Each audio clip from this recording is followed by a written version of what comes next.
خلیفہ کے ہم ہیں خلیفہ ہمارا، وہ دل ہے ہمارا آقا ہمارا، ہمارا ہمارا خلیفہ ہمارا، وہ دل ہے ہمارا آقا ہمارا، وہ دل ہے ہمارا آقا ہمارا۔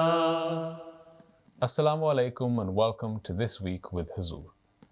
We are honored to present highlights of a mulaqat with Khudam from Sweden. In addition, beloved Huzur Aidullah Ta'ala bin Nasr al-Aziz graciously granted a meeting to a delegation from Indonesia. We begin with Sunday's mulaqat, where Hadrat Khalifatul Masih Aidullah Ta'ala bin Nasr al-Aziz graciously met with members of Majlis Khudam al-Ahmadiyya from Sweden. Last Sunday, Khudam from Sweden were blessed to have a mulaqat with Hazrat Khalifatul Masih V, Ayyadullah Ta'ala bin Nasr al-Aziz. The Khudam had travelled especially for the mulaqat, which took place in Islamabad. The Khudam all had the opportunity to introduce themselves and ask questions on a range of contemporary and religious topics. بچپن یا جوانی کے دوران کیا کوئی ایسے استاد، مربی یا رہنما تھے جن سے حضور کو خاص طور پر روحانی رہنمائی یا انسپریشن حاصل ہوئی ہو؟ ہمارا سارا ماحولی استاد تھا، ہمارا ربا میں رہتے تھے جی، سارے لوگ تربیت کرتے تھے، ہمارے ٹیچر سارے نیک تھے، پڑھانے والے تھے، دیندار تھے، اور جو جماعتی نظام تھا اطفال میں خدام میں سارے نصیحتیں کرنے والے تھے، تو ہمارا ماحول تو اور تھا، تمہاری اتنا شہروں میں تو نہیں رہتے تھے یہاں، ٹھیک ہے، ربا کا ماحول اس وقت بہت اچھا تھا، ٹھیک ہے، سارے انسپائر کرنے والے تھے۔ حضور آج کل بہت سے لوگ یہ کہتے ہیں کہ جب تک میاں بیوی دونوں کام نہ کریں گھر کے اخراجات پورے نہیں ہوتے، لیکن اس سے بچوں کی تربیت متاثر ہوتی ہے۔ اس بارے میں حضور انور سے رہنمائی کی درخواست ہے۔ میں کیا کہہ سکتا ہوں، آپ کو خود پتہ ہے آپ کے کتنے خرچے ہیں اور بچوں کے اخراجات پورے ہوتے ہیں کہ نہیں، یہ تو آپ بتا سکتے ہیں نا، مجھ سے پوچھے میں کہوں گا قناعت کرو تو اخراجات پورے ہو جاتے ہیں، اور بچوں کی تربیت تو بہرحال پہلا فرض ہے، جب اللہ تعالیٰ نے بچے دیے ہیں تو ان کی تربیت کرنا بھی تو فرض ہے نا، ذمہ داری ہے نا ماں باپ کی۔ کام پہ لگ کے اپنے بچوں کی تربیت نہیں خراب ہونی چاہیے۔ ویسے اگر کوئی ایسے پروفیشن میں ہے جس کا انسانیت کو فائدہ ہو رہا ہے، کوئی ڈاکٹر ہے، کوئی ٹیچر ہے، عورت بھی، اور وہ کام کر رہی ہے تو ٹھیک ہے، ایسا اپنے وقت کو آرگنائز کرے کہ جب بچے چھوٹی جو عمر کے بچے ہیں ان کو تو خیر وقت دینا چاہیے، جب بچے اسکول جانے لگ جائیں تو پھر ان سے پہلے یہ بچے گھر آئیں اسکول سے، ماں باپ میں سے کوئی نہ کوئی گھر میں موجود ہونا چاہیے تاکہ ان کو ریسیو کرے، ان کا خیال رکھے، ان سے پوچھے، نہیں تو پھر بچے آئیں گے اور دیکھیں گے نہ ماں گھر میں نہ باپ گھر میں، فریج کھولیں گے کچھ تو اس میں یہ بسکٹ یا کوئی چیز نظر آئے گی، کھا لیں گے، کچھ نہیں ہوگا تو ویسے کہیں گے کہاں اماں نے کچھ بھی نہیں بنایا ہمارے لیے، پھر اس کے بعد کوئی نگرانی کرنے والا نہیں تو باہر چلے جائیں گے کھیلنے کھولنے کے لیے، اور ہو سکتا ہے کسی غلط صحبت میں بھی پڑ جائیں۔ تو اس لیے بہتر یہ ہے کہ اگر کام کرنا بھی ہے تو اس طرح آرگنائز کرو کہ بچے جب اسکول سے گھر آئیں تو ان کو وقت دے سکو، ماں باپ میں سے کوئی نہ کوئی، ٹھیک ہے۔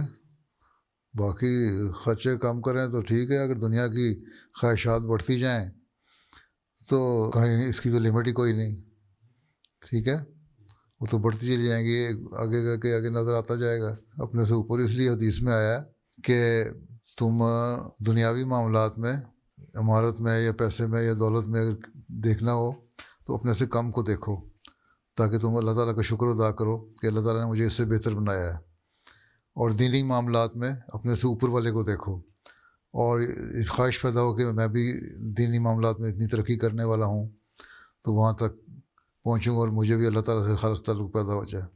تو اگر یہ سوچ ہو تو پھر دنیاوی خواہشات کنٹرول میں رہتی ہیں، ٹھیک ہے۔ میرا سوال یہ ہے کہ اگر کسی بندے نے پاکستان میں ملازمت حاصل کی ہو اور اس نے مذہب ڈکلیئر نہ کی ہو، تو ملازمت کے دوران اگر اس کو نماز کا کہا جائے تو وہ اس سچویشن کو کیسے ہینڈل کر سکتے ہیں؟ جزاک اللہ۔ کو جی میں پڑھ لوں گا، مجھے چھوڑیں، ٹھیک ہے، اوائڈ کرو حکمت سے۔ ہو سکتا ہے اگر کہیں ٹریپ بھی ہو جاؤ، پھنس جاؤ تو پھر ٹھیک ہے, پھر مجبوری ہے جان بچانے کے لیے. اگر نماز کسی کے پیچھے پڑھ بھی لیتے ہو تو اس میں نماز میں استغفار پڑھتے رہو اور بعد میں اپنی علیحدہ نماز پڑھ لو.